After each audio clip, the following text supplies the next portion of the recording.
Cohabiting is one of those things that so many people have resorted to. But the question that I want to pose today is it the right thing? Is that what you really, really want? And thinking 50, 20 years from now, do you think that you have made the right decision to actually settle for that? We are living in a world where things that are not normal are actually becoming normal, like cohabiting. Cohabiting is actually not the right thing, but so many people have insisted on it and they feel like, it's comfortable, we are moving somewhere. In their own defense, the reasons are actually right to them. And yeah, they are actually right according to them. Marriages have become extremely expensive these days. It takes an arm and a leg to have a wedding and, to have an introduction ceremony, depending on where you are and your culture. And so much is demanded from you. A lot, even the little pennies that you have saved, are squeezed out just because you need to get a wife. But we forget that there are other forms of marriage. You can have a simple traditional marriage. I mean, there's always an option if you really, really want to commit to this person. But today I'm really looking at the story of Elijah and Elisha in Second Kings chapter 2. In case you have time, read it, and it will help you understand this more. So we have two people, Elijah, a very powerful prophet, and Elisha, a follower, someone serving the prophet. And guess what? In that very story, we have sons of the prophets, and these guys kept following, Oh, did you know that your master is going to be taken away? They just kept following. They were watching from a distance everything that is going on. But Elisha was actually next to Elijah. He had access to certain things that the sons of the prophets, the other ones, the bystanders, never really had. Now, in your relationship or in your marriage, when you're cohabiting, you're kind of like when you're cohabiting, you are like Elijah and the sons of the prophets. Like you're at distance. Yes, you are always in the bed. Yes, you are always, you have the children, you have, everything. But in actual sense, you have no legal rights there. Certain things people take you lightly, they don't recognize you. You don't have access to the inner courts of this gentleman or this lady because you are just a distance. Now, in that story, Elijah is eventually taken away, and Elisha inherits a double portion of Elijah's anointing. So, in the next chapters in the Bible, you realize that actually Elisha does twice as much as Elijah did, in the same power, in the same anointing. Now, when you are actually married to this person, you get the inheritance. You don't have to manipulate yourself, There's a certain order that you have placed in your marriage. There's a certain order that you have put in your relationship that your children will follow, that will flow from generation to generation because you have put it there. You have established that order in that relationship by legalizing your marriage. You have the share of what is of you. I mean, what you're supposed to have. Just like a son is supposed to inherit something from the father because they're entitled. They are the son. They are that person's blood. Now, even in a marriage, when you are legally married, you have the right over the land. If the man does not, maybe the man passes on. Your children have rights over property. You can challenge uncles and aunties who have manipulated their way into their brother's properties because they've passed on, and actually win these things for your children. But when we are so full of love and we settle for something that works for now, we forget to look at the bigger picture. 50 years, 50 years, 60 years from now, 30 years from now, you have children, and your children need somewhere to be planted, and they're not planted anywhere because you are not legally recognized by that family as the wife or as the husband. So there is nothing your children can claim. Your children will just be like headless chicken running around.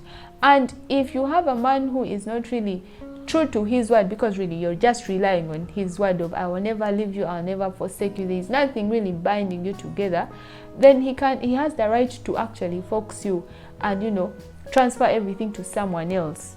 I mean, people have gone through those things. So even in your relationship, in your marriage, because it's legal, you have influence, you have power. You actually have power, you know. You have power. You have the right to go and tell this person's father, you know, this person is not doing this and this, because you visited them. They know your family, you know their family. But you're cohabiting, you don't know this person's father, you don't know their mother, you don't know their clan, you don't know, all you have in your mind is hearsay. Like, you have no clue.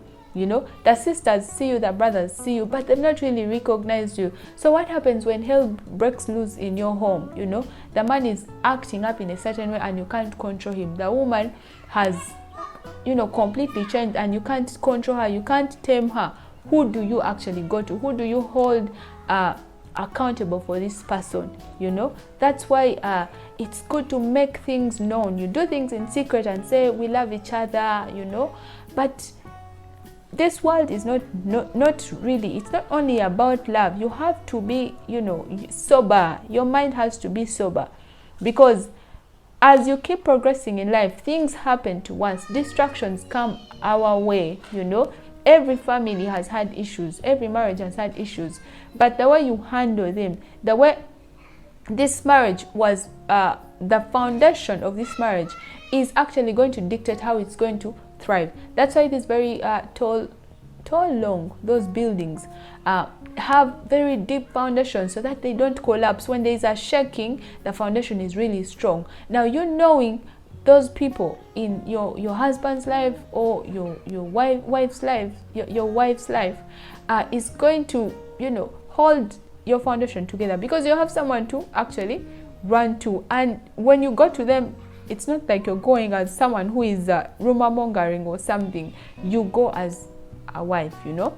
Just like when you get into an office, you show up as, you know, whatever position you've been given, and you act in that authority, because maybe you're the branch manager or you are the supervisor. So your work is to, you know, that's why you give certain orders and people actually follow. So that order is very, very important in a marriage when you have actually made things right. Every time you talk to your husband in your, you know, cohabiting scenario, he will, you know, act like he's listening to you and all those things.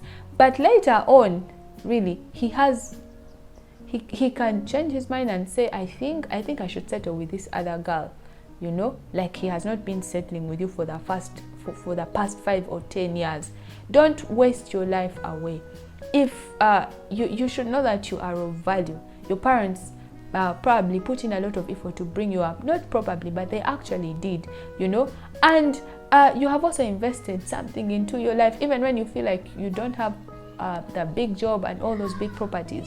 But the fact that you have life right now in this pandemic, people are craving for life. Life is really precious. That's one thing that it has really taught us. So you can't afford to just waste yourself away because he touches me right and she touches me right, and let's just you know flow together. You can't just flow. It's a marriage. You need to put order. Back to the story of Elijah and Elisha and the sons of the prophets. So the sons of the prophets kept following Elijah and Elisha, you know. They kept telling Elisha, I hear that your master is going to be taken away, you know. Even when they went to the next place, I hear your master is going to be taken away, you know. They have a clue of what's going on, but they don't have access to the inner chambers. So you could be there cohabiting. Yes, you have a clue of what's going on, but there's nothing you can do. Now you have children. What do you do with them? The guy has probably changed his character. What do you do with them? So you've just based your relationship, your life on hearsay, on rumor mongering. You're just at a distance. That close, that proximity, that that access, that authority, you don't have it because you are cohabiting.